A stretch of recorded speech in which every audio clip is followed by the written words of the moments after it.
di sini. Eh, Temanya hari ini Home in His Love. Aku akan mulai. Aku nggak tahu kalian pernah nggak dengar aku sharing ini, tapi aku belum pernah sharing ini langsung di depan orang-orang ya. Pernah tapping gitu. Kamu inget nggak pas Bunga Citra Lestari suaminya meninggal itu semua shock banget. Betul nggak? Semua shock ya. Dan dan hari-hari pas BCL suaminya meninggal itu kan lagi Indonesian Idol. Ya, jadi aku itu kan pasti nonton Indonesian Idol karena aku suka banget sama musik. Tiba-tiba pulang dia menjuri, pas banget. Pulang dia menjuri, suaminya meninggal besoknya, subuhnya gitu. Tiba-tiba ada kabar. Aku hari itu kayak ngebayangin gimana ya rasanya kehilangan suami gitu. Hari itu aku belum punya suami, bahkan aku masih belum ketemu sama belum ketemu sama suami aku gitu ya bahkan. Jadi aku hari itu membayangkan gitu, gimana rasanya kehilangan sampai beberapa bulan setelah BCL kayaknya hiatus gitu ya. Kayaknya stop stop untuk berkarya. Dia muncul lah, itu kan lagi zaman COVID ya teman-teman. Muncullah satu lagu dengan judul 12 tahun terindah. Teman-teman tahu nggak 12 tahun terindah gitu ya. Waduh, itu waktu lagu itu keluar aku tunggu-tunggu banget. Sebagai pengarang lagu, itu pasti aku rasa lagu itu bener-bener bisa bisa kena banget gitu. Karena itu bener-bener lagu yang lahir dari duka. Lahir dari duka. Hari itu aku dengerin lagu itu, aku ingat banget. Aku dengerin lagu itu di mobil dalam kondisi hujan, ya, kondisinya hujan banget. Dan aku denger video klipnya yang ada liriknya. Waktu refnya itu, kalau teman-teman tahu ya, kata-katanya gini, oh terima kasih Tuhan, kau telah berikan 12 tahun terindah bersama dirinya, menjalani cinta yang kupikir tak ada. Takkan kutukar dengan apapun di dunia. Waduh, aku langsung spotlight kata-kata gini. Menjalani cinta yang kupikir tak ada. Takkan kutukar dengan apapun di dunia. Bayangin kata-kata itu. Itu kata-kata yang gak pernah aku temuin di lagu rohani. Yang gak pernah aku temukan di lagu-lagu rohani. Bahkan di lagu-lagu Rehobot ya. Menjalani cinta yang gue pikir tuh gak pernah ada cinta kayak gini. Dan gue gak mau tuker rasa cinta ini sama apapun di dunia. Gila itu dalam banget loh. Kamu kalau mikirin kata-kata itu ya, kok bisa ya ada? Aku mikir soalnya. Apa sih lagu-lagu rohani? Cinta Tuhan tulus, Tuhan setia, ya kan? Tuhan setia, Tuhan baik, cintanya tak terbatas gitu. Tapi nggak ada yang ngomong menjalani cinta yang gue pikir tuh itu cinta tuh nggak pernah eksis. Itu cinta tuh nggak pernah ada gitu. Dan gue nggak mau tuker sama apapun yang ada di dunia. Itu dalam banget loh. Itu dalam banget. Kata-kata itu tuh bener-bener buat aku kayak gila ya. Gila banget menjalani cinta yang kupikir tak ada. Tahu nggak teman-teman, itu artinya apa? Selama gue hidup, gue nggak pernah tahu kalau ada tuh ada rasa cinta yang kayak gini gitu. Nggak pernah gue rasain gitu. Ini ini gue mau disuruh tuker sama Ferrari kek, gue mau tuker sama berapa triliun duit, gue nggak bakal mau. Karena nggak pernah gue rasain ini. Bayangkan betapa hebatnya cinta. Sampai ya manusia itu bisa loh ngerasain, wah, gue nggak nyangka ini cinta ini tuh sedalam ini dan gila banget.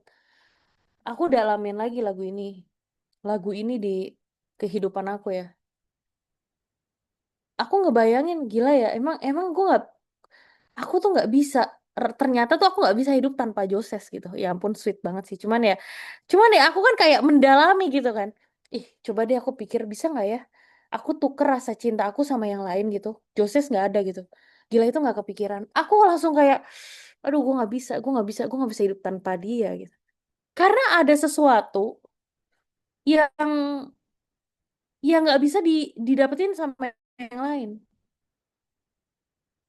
menjalani, aku spotlight lagi ya, menjalani cinta yang kupikir tak ada. Berarti apa? Ini bukan cuma tentang kesetiaan loh, karena semua bisa setia. Ini tuh bukan tentang happy gitu, karena semua orang bisa happy. Berarti ini sesuatu yang nggak bisa dirasain orang lain. Yang, wah ini kok bisa ya eksis. Tahu nggak teman-teman? Ternyata tuh harusnya rasa cinta kita sama Tuhan itu sampai kita bisa mikir kayak gini. Gila, gue nggak pernah bisa ngerasain cinta sedalam ini selain dari Tuhan. Harusnya begitu, teman-teman. Tapi kan pada dasarnya apa? Malah kita tuh sebenarnya susah menikmati rasa cintanya Tuhan gitu. Tapi rasa cinta manusia tuh gampang kita nikmati. Padahal cara Tuhan mencintai kita tuh itu bener-bener membuat kita takjub gitu. Ajaib sebenarnya, ajaib. Tapi memang itu nggak pernah bisa dirasain sama orang-orang yang nggak berjalan sama Tuhan. Nggak bisa, nggak mungkin bisa. Waktu Bunga Citra Lestari bikin kata-kata ini, menjalani cinta yang kupikir tak ada. Itu kan nggak mungkin. 12 tahun dia menikah, dia cuman happy-happy doang. Nggak mungkin. Pasti 12 tahun pernah berantem. Pernah kali gue pengen pisah sama lu, pasti. Tapi kok bisa sih dalam dalam 12 tahun itu dia masih bisa ngomong. Gila, gue nggak bisa tuker sama apa-apa. Artinya apa, teman-teman? Artinya rasa cinta itu bukan tentang tentang seberapa kita happy, seberapa kita tuh bisa merasa seneng deket sama dia, seberapa kita match sama dia, bukan loh. Ternyata tuh rasa cinta itu tuh ada waktu kamu sama dia tuh jalan berdampingan, dalam suka maupun duka. Baru kita bener-bener bisa, gue bener-bener menjalani cinta yang gue pikir nggak ada. Yang gue pikir nggak ada. Ternyata tuh eksis. Lebih dari sekedar gue dicintai suami gue, dicintai pacar gue, dicintai orang tua gue. Ternyata rasa cinta dari Tuhan, gila itu nggak bisa dibandingin sama apapun. Harusnya kita tuh bisa menikmati rasa cinta Tuhan tuh sampai di titik ini, sampai kita nggak bisa jual jual rasa cinta ini sama kesenangan apapun. Harusnya sampai situ. Harusnya sampai situ. Tapi teman-teman balik lagi. Untuk menikmati rasa cinta dari Tuhan yang katanya ini ya, eksisnya tuh bener-bener beda ini, rasa cinta yang sangat berbeda ini nggak bisa dinikmati kalau kita cuman cuman berjuang mencintai Tuhan, tapi tidak mati-matian mencintai Tuhan. Kalau cuman berjuang ya, berjuang, oh, let's say sorry ya, berjuang oke ya, kayak, tapi berjuangnya cuman kayak setengah-setengah gitu. Nggak bisa, teman-teman. Kalau kita mau mencintai Tuhan ya, kita tuh sampai bisa ngerti cara Tuhan mencintai kita. Nah, aku masuk di sini. Semenjak semenjak papa aku jatuh. Pernah nggak sih aku sharing sama kalian tentang setelah Om Eras sakit? Pernah nggak aku? Nggak pernah ya? Nggak pernah nggak sih? Ini baru pertama kali kita ketemu kan setelah Om Eras. Oke. Nanti kalau perlu di post bilang ya, Van. Kalau ada yang perlu di post. Nggak apa itu. Oke kok. Aku tuh baru bener-bener bisa bisa bener-bener kayak berpikir ya, emang bener sih. Cuman orang-orang yang bener-bener mau ya mencintai Tuhan dan berdampingan hidup sama Tuhan itu yang bisa menikmati rasa cinta Tuhan. Yang bener-bener bisa menikmati. Kalau kita nggak berdampingan sama Tuhan, kita nggak bisa. Kenapa? Karena cara Tuhan mencintai kita itu memang terlalu beda sama dunia. Terlalu berbeda. Apa sih yang dunia ceritain? Cinta tuh apa sih? Butterfly. Butterfly, rainbow, happy-happy gitu ya. Wah, apapun kalau cinta tuh pasti menyenangkan gitu. Menyenangkannya tuh sampai di titik dikecewakan pun masih bisa damai gitu. Jadi tuh cinta tuh menyenangkan gitu. Waduh, tapi kalau jalan sama Tuhan, kadang-kadang apa yang Tuhan buat di hidup kita tuh nggak bisa kita cicipin. Nggak bisa kita nikmatin. Rasa cintanya itu terlalu terlalu paradoks. Ini beneran cinta, kok cinta diginiin gitu. Kalau Tuhan cinta sama aku kok kayak gini Tuhan? Karena cara Tuhan mencintai kita Itu beda sama cara Tuhan mencintai, cara dunia mencintai kita. Kalau cara Tuhan mencintai kita itu bener-bener dia mau kita tuh selamat gitu. Dia bener-bener mau jiwa kita tuh selamat. Dia bener-bener mau jiwa kita. Dia sangat mengingini jiwa kita. Tapi kalau dunia mencintai kita, dia nggak pengen jiwanya. Dia nggak mau jiwanya. Dia cuma mau kita mati. Dia cuma mau kita tersesat. Beda sama Tuhan. Makanya segala cara Tuhan lakukan demi kita bisa ngerti Tuhan tuh cinta sama kita.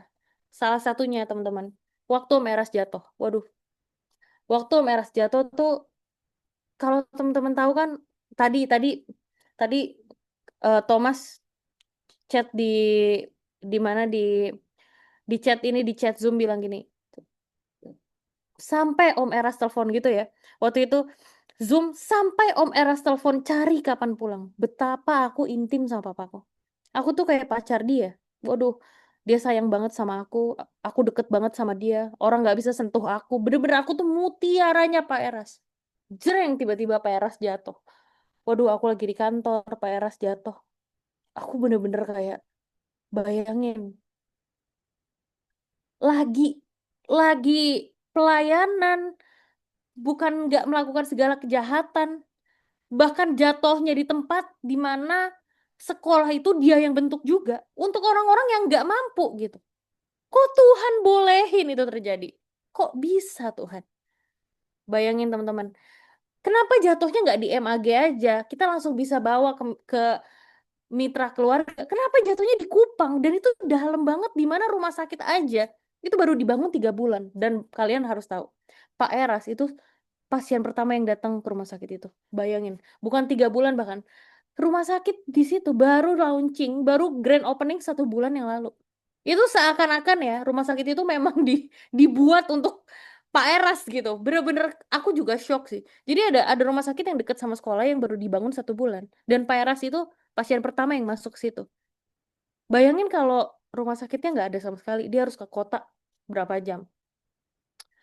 Aku benar-benar hari itu berpikir, Tuhan kenapa kok bisa? Papaku tuh salah apa? Kok bisa Tuhan? Kok bisa Tuhan? Wah, hari itu aku yakin bukan cuma aku yang nanya Tuhan. Pasti kalian semua di sini nanya Tuhan. Aku yakin banget nggak mungkin kita semua nggak tanya Tuhan. Kok Pak Eras bisa digini nama Tuhan? Di mana Elohim Yahweh-nya? Penyertaannya di mana Tuhan? Dengan lagu-lagunya yang pengenanana tak membuatku malu. Waduh, penyertaan Elohim Yahweh di mana? Tak akan kuragukan pribadimu Elohim Yahweh. Se- Seyakin itu loh papa aku kalau dia bakal dijaga Tuhan. Tapi dia jatuh bahkan hari ini teman-teman. Bahkan waktu papa aku jatuh, bisa-bisanya loh yang kena itu bagian otak dan bahasanya. Sekarang papa bisa jalan, udah bisa jalan, pikirannya udah balik semuanya, udah jadi papa yang bener-bener papa yang tebak-tebakannya kayak gini. Papa, dosa itu hamartia betul apa salah? Tebak-tebakannya sama aku aja bahasa Ibrani Yunani, bayangin. Kuis Alkitab, aku salah. Dia tahu loh. Kayak kayak gini, kok lu bisa sih ngasih soal tapi lu nggak tahu jawabannya. Dia sampai nyein aku. Tapi bayangkan Pak Eras, kok bisa Tuhan kayak kasihnya itu tuh suaranya gitu, mulutnya atau bahasanya. Kok bisa ya di bagian itu? Pernah nggak kita mikir begitu? Kenapa nggak kakinya aja Tuhan yang lumpuh, mulutnya jangan? Itu kan pertanyaan-pertanyaan yang ada di pikiran aku gitu. Tapi bayangkan teman-teman, 1 hari waktu Peras jatuh, aku masih kayak Tuhan kenapa? 2 hari Tuhan kenapa? Itu papa aku udah lupa, papa aku tuh baru ingat aku tuh kayak bulan kedua atau bulan ketiga setelah jatuh atau bulan kedua gitu dia baru tahu aku tuh anaknya. Bayangin hari pertama aku tanya kenapa Tuhan kayak gini, hari kedua kenapa Tuhan kayak gini, hari ketiga sampai ada satu malam aku bisa bilang sama Tuhan, Tuhan, aku memilih untuk tidak mencurigai Engkau. Aku memilih untuk tidak mencurigai Engkau. Bayangin teman-teman. Waktu aku bilang aku memilih untuk tidak mencurigai Engkau, artinya apa? Aku membiarkan Tuhan itu tuh beracara di hidup aku. Langsung, Tuhan, aku memilih untuk tidak mencurigai Engkau. Terserah Tuhan, Tuhan mau bikin papa aku kayak gimana. Terserah Tuhan. Aku memilih. Kenapa? Karena mencurigai Tuhan itu mencurigai atau tidak mencurigai itu pilihan kita. Itu pilihan kita. Sama, kita mau tahu Tuhan mencintai kita atau tidak itu pilihan. Kita nggak bisa tiba-tiba aku tahu Tuhan cinta sama aku. Nggak bisa. Kamu mungkin bisa bilang Tuhan memberkati aku dengan melimpah. Tuhan jagain aku dengan sempurna. Tapi waktu ada sesuatu cobaan datang di hidup kita, kita nggak bisa loh nyampe sampai bisa bilang Tuhan, ini cara Engkau mencintai aku. Nggak bisa.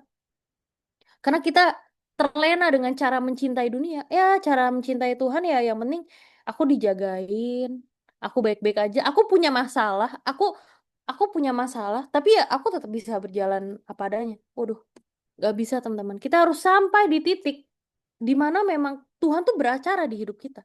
Baru bener-bener kita bisa bisa bener-bener menikmati cara Tuhan mencintai kita. Once waktu aku bilang, Tuhan, aku memilih untuk tidak mencurigai Engkau. Di situ aku baru tahu, bener-bener aku baru bisa bilang, oh, ternyata jatuhnya papaku itu cara Engkau mencintai dia. Itu cara Engkau mencintai aku. Bayangkan teman-teman, kalau kita benar-benar hidup sama Tuhan, kecelakaan di hidup kita pun, itu bisa kita bilang kalau itu cara Tuhan mencintai kita. Itu cara Engkau mencintai aku. Kehilangan, kemalangan, rasa duka. Itu seakan-akan tuh rasa cintanya. Makanya kan temanya home in his love gitu. Di mana tuh rasa cinta Tuhan, Tuhan itu tuh bener-bener jadi rumah di dalam hidup kita. Waktu kita bisa bener-bener menikmati kedukaan, kemalangan, waduh, kehancurnya hidup kita, itu cara Tuhan mencintai kita. Makanya teman-teman aku tuh paling setelah papaku jatuh dan gila segala sesuatu itu terjadi. Bayangkan kalau jemaat itu kan taunya Pak Era sakit, jatuh habis itu ya udah terapi. Aduh kalian tahu nggak? Aku tuh ngelihat papa aku tuh hampir meninggal di depan mata aku tuh 2 kali. Jadi sebenarnya tuh Pak Eras tuh bukan cuma jatuh dan hampir meninggal. Ada berikutnya lagi yang bener-bener udah sampai udah kayak gitu. Aku udah sampai papa, papa, papa. Itu ya real banget kayak di film-film teman-teman ya. Yang kayak SCTV gitu lagi papa gitu kayak lagi meninggal gitu. Ternyata aku kira kan kayak di film kayak gitu. Ternyata aku beneran kayak gitu. Bener-bener Pak Eras lagi gitu. Oke, teriak langsung kan. Dan Pak Erasnya senyum pula kayak gini. Kayak I'm on the way to heaven, kayak dia happy banget gitu. Jadi aku kayak kok dia happy, ini kayaknya bener-bener dia menikmati nih kayak gitu. Kan dia punya cita-cita kan meninggal dengan senyuman gitu kan. Jadi bener-bener waktu gitu dia senyum loh. Aku langsung wah, bener-bener dia dapet nih apa yang dia mau nih sekarang. Akunya kayak nggak rela gitu kan langsung. Jadi kan bayangin teman-teman cara Tuhan mencintai kita tuh ternyata tuh nggak bisa kadang-kadang kita nikmatin, sangat nggak bisa kita nikmati. Makanya makanya kalau kita sama-sama baca Alkitab ya, kita baca Alkitab itu semua orang-orang yang mencintai Tuhan itu pasti malang, betul nggak? Itu pasti malang. Itu semua penuh dengan kemalangan. Entah Stefanus yang dirajam batu, entah disalib terbalik. Waduh, semua penuh kemalangan.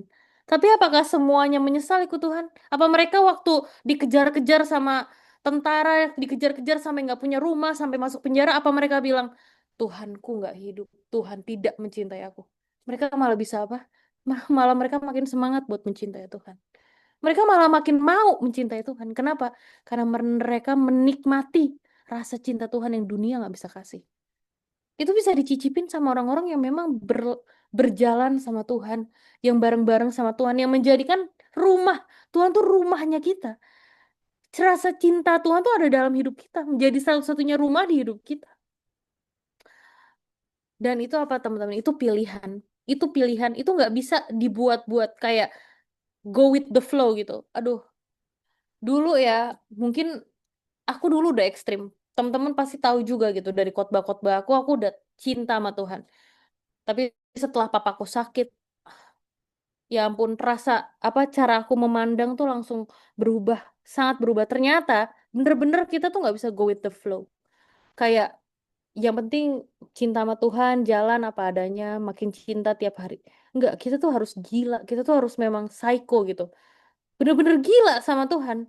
Baru bener-bener kita bisa tahu Tuhan tuh baik, Tuhan gak mungkin jahat, Tuhan tuh bener-bener sayang sama aku dengan caranya yang ajaib. Tiap hari itu ada mutiara-mutiaranya. Waduh, baru teman-teman. Makanya aku tadi di awal menjalani cinta yang kupikir tak ada. Karena kalau hari ini kita masih ngerasain cinta dari Tuhan ke kita nggak luar biasa, masih sama aja. Berarti kita belum intim sama Tuhan, belum intim.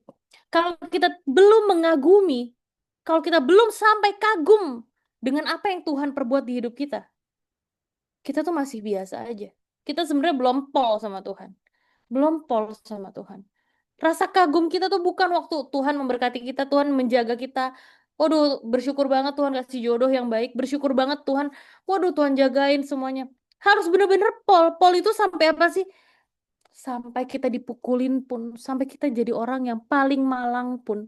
Ternyata Tuhan tuh mencintai aku. Dan ternyata itu cara Tuhan mencintai aku. Makanya dari situ tuh aku kayak banyak belajar ya teman-teman.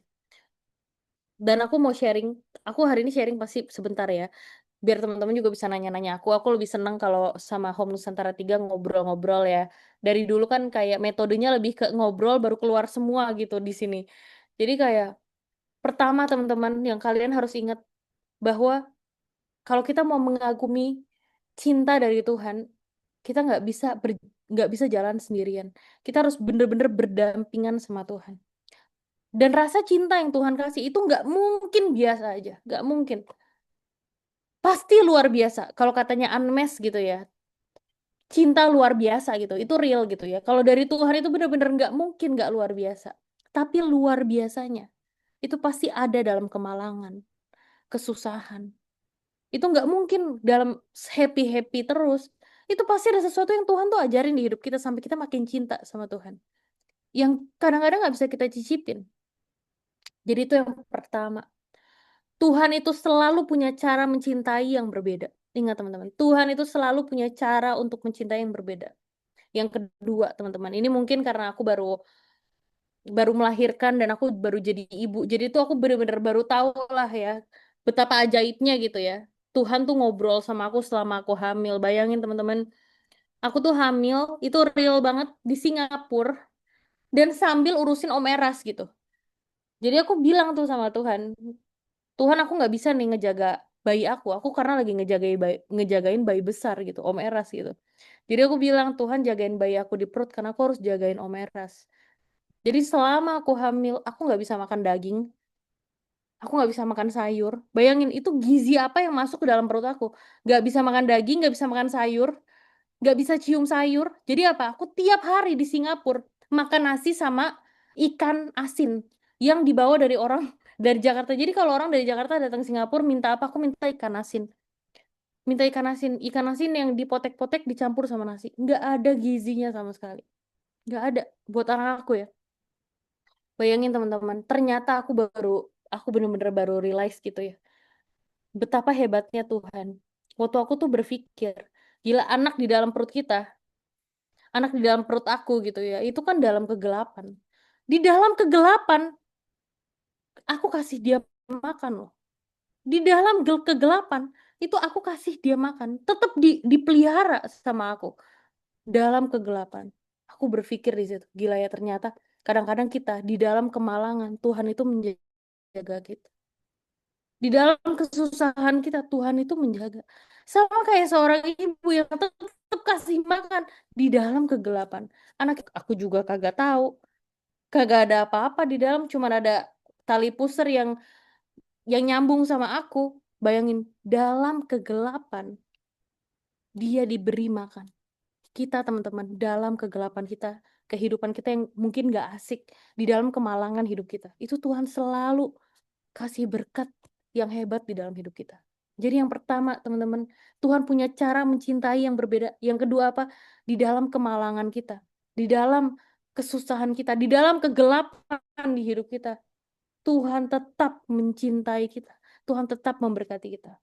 Dan yang ketiga, teman-teman, Tuhan kalau kita berani mengizinkan Tuhan beracara di hidup kita. Kita harus belajar mencintai ketidakpastian. Mencintai ketidakpastian. Bayangin ya teman-teman, kita kan hidup itu pasti nggak senang sama yang nggak pasti-pasti. Maunya yang pasti, maunya yang pasti. Dalam hubungan aja pasti kan, kalau zaman zaman sekarang atau zaman dulu pasti kan kayak gini. Ya kak, paling nggak harus ada status lah gitu kan ya. Mana mau HTS gitu. Nggak tahu sih ya, generasi sekarang kayaknya senang-senang aja tuh HTS. Tapi kayaknya generasi aku ya dulu gitu ya, itu kayak benci banget sama HTS, kayak harus banget ada status gitu. Kalau sekarang kan generasi sekarang kayak nyaman di abu-abu gitu. Tapi teman-teman, emang kalau kita mau belajar mencintai Tuhan tuh kita harus belajar mencintai ketidakpastian. Karena ikut Tuhan itu nggak ada yang pasti. Ikut Tuhan tuh nggak ada yang pasti. Aku benci banget sama hal-hal yang nggak pasti. Aku sangat nggak suka sama hal-hal yang nggak pasti. Makanya aku kalau sakit sedikit gitu ya, aku langsung ke rumah sakit terus aku tanya, ini kenapa ya? Jantung aku kenapa ya? Wah, apalagi waktu Pak Eras mulai sakit, itu kan parnonya jadi double ya. Jadi sakit dikit, hah, kenapa ya? Karena waktu Pak Eras sakit, dokter bilang ini kemungkinan ini tuh sakit jantungnya turun ke dua anaknya. Sakit jantungnya turun ke kedua anaknya. Jadi aku sama Ko Epen dua-duanya disuruh cek jantung. Bayangin ngapain coba. Umur segini aku cek jantung dan ternyata bener Ko Epen itu keturunan papa. Tapi kalau aku puji Tuhan masih kayak masih sehat, masih muda, nggak kenapa-napa gitu ya. Tapi bayangin teman-teman, aku tuh pengen banget semuanya pasti. Jadi dalam segala hal ya, dari schedule, apapun, wah itu harus yang pasti, semua yang pasti. Tapi waktu aku hamil, anak aku di perut, aku bisa nggak pastiin Giana di perut aku tetap hidup waktu aku tidur? Gak bisa. Bayangin aja waktu, ini buat teman-teman ya, biar mungkin nih Koabet udah mengalami, pasti udah mengalami duluan. Waktu akhir-akhir ya, setelah berapa bulan, itu kita harus terus ngecek gitu. Berapa kali dia nendang dalam sehari gitu.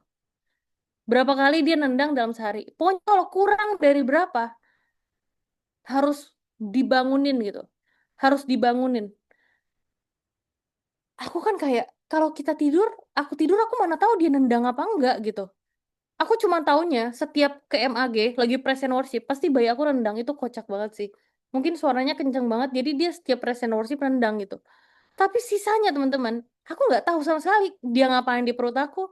Ada kejadian apa di perut aku. Tiba-tiba ngecek di rumah di Objin, Bu, anaknya kelilit tali pusar ya, Bu. Satu tali pusar. 2 minggu kemudian, Bu, anaknya lehernya kelilit dua kali ya, Bu. Tiba-tiba 2 minggu kemudian, Bu, anaknya udah nggak kelilit ya, Bu. We don't know. Di situ teman-teman aku baru realize emang bener-bener Tuhan itu menjaga kita dengan sempurna. Tuhan tuh menjaga kita dengan sempurna. Bahkan yang kadang-kadang kita nggak tahu. Makanya kalau kita benar-benar mencintai Tuhan, kita harus belajar mencintai ketidakpastian. Karena yang pasti itu cuma satu. Tuhan pasti menjaga kita, orang-orang benar.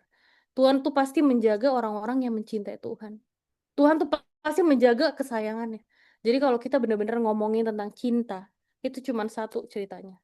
Ceritanya tentang bagaimana kita memberikan Tuhan tuh izin untuk beracara di hidup kita. Mengizinkan Tuhan tuh benar-benar beracara di hidup kita. Karena apa? Karena kalau kita punya acaranya kita sendiri, kita nggak akan nyambung sama cara Tuhan mencintai kita. Sama kayak waktu dulu aku sering sharing di sini. Kalau kamu punya pacar, kamu sukanya, misalnya pacar kamu sukanya Liverpool gitu, tapi tiba-tiba kamu ngasih dia bantal Manchester United gitu kan, itu kan dilempar bisa-bisa kamu gitu ya. Karena kamu nggak cun sama dia, kamu tuh nggak pas sama dia. Waktu dia ngerasa ini kayak ini hubungan aja ya teman-teman. Kadang-kadang kan waktu cewek lagi sedih gitu, ada dua pilihannya. Pengen dipuk-pukin, puk-puk-puk, atau kedua, kamu butuh waktu sendiri. Misalkan kayak gitu ya.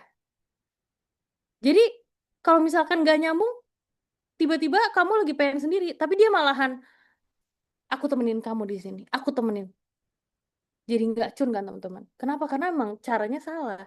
Karena nggak punya hubungan yang sama, nggak punya hubungan yang erat. Begitu juga sama Tuhan. Yang aku, perumpamaan aku tuh easy banget, kayak nggak ada apa-apanya gitu. sama apa yang Tuhan buat. Tapi aku pengen kalian tahu kalau kamu bener-bener mau menjadikan Tuhan rumah dan bener-bener mau merasakan cinta yang aku bilang dunia itu nggak bisa kasih. Kamu kita harus menjadikan Tuhan tuh satu-satunya pribadi yang beracara di hidup kita. Yang rundown hidup kita, acara hidup kita tuh semua itu IO-nya tuh Tuhan gitu. Bukan kita. Tuhan bener-bener yang beracara di hidup kita. Yang pertama, Tuhan punya cara yang berbeda untuk mencintai kita. Dan terkadang cara Tuhan mencintai kita itu dalam kemalangan, dalam kesusahan. Gak selalu happy-happy aja. Yang kedua, teman-teman, ingat, dalam kegelapan pun Tuhan tetap mencintai kita. Bahkan Tuhan tetap kasih kita makan, Tuhan tetap memberkati kita. Tuhan tetap kasih pelajaran di hidup kita walaupun kita dalam kegelapan, dalam kemalangan. Itu cara Tuhan mencintai kita. Dan yang ketiga, kita harus belajar mencintai ketidakpastian. Biar Tuhan aja yang pasti di hidup kita. Kalau tiga ini benar-benar hidup di hidup kita baru tahu tuh, ternyata ikut Tuhan itu happy ya. Happy itu ternyata bukan tentang season gitu, bukan tentang musim, tapi di setiap musim hidup kita. Ternyata Tuhan tuh mencintai aku. Makanya itu adalah pilihan. Sama kayak waktu papa aku jatuh.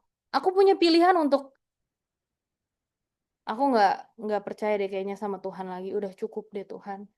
Kayaknya papa aku udah malang di hidupnya gitu ya. Udah dibully, tapi dia tetap pelayanan, kehilangan banyak hal, dikhianati. Kayaknya cukup deh Tuhan. Kok ini jatuh gitu? Salahnya di mana gitu? Aku bisa loh milih marah. Tapi ternyata waktu aku bilang Tuhan, aku memilih untuk tidak mencurigai Engkau. Waduh, damai sejahtera turun. Rasanya tuh kayak aku nggak bisa, aku nggak bisa ceritain ya. Tapi rasanya kayak makasih Tuhan kalau Tuhan ada di hidup aku. Cuma di situ. Kayak punya Tuhan cukup. Kayak di situ. Dari hari itu aja aku udah mulai rela gitu. Aduh kalau Tuhan mau ambil papa ya udah. Makasih Tuhan, papaku. Sampai hari ini aku masih bilang makasih Tuhan, papa aku hari ini udah bisa jalan. Makasih Tuhan, papa aku udah bisa baca. Makasih Tuhan, bentar lagi mungkin papa aku udah bisa ngomong. Makasih Tuhan. Tapi ada lagi. Kalau enggak pun Tuhan, enggak apa-apa, makasih Tuhan. Waduh, baru bener-bener kita tahu kalau aduh Tuhan cinta banget sama aku. Dalam kemalangan ini Tuhan menyelamatkan jiwaku. Wah, di situ teman-teman kita baru dewasa. Kita baru independen tuh. Independen tuh maksudnya apa? Nggak terikat sama dunia. Mau kita punya suami yang baik, mau punya istri yang baik, mau punya kehidupan yang sempurna, aku tetap melekat sama Tuhan. Karena dalam sukacitaku, Tuhan mencintai aku. Dan dalam kemalanganku, Tuhan mencintai aku. Amin buat sharing malam hari ini, teman-teman.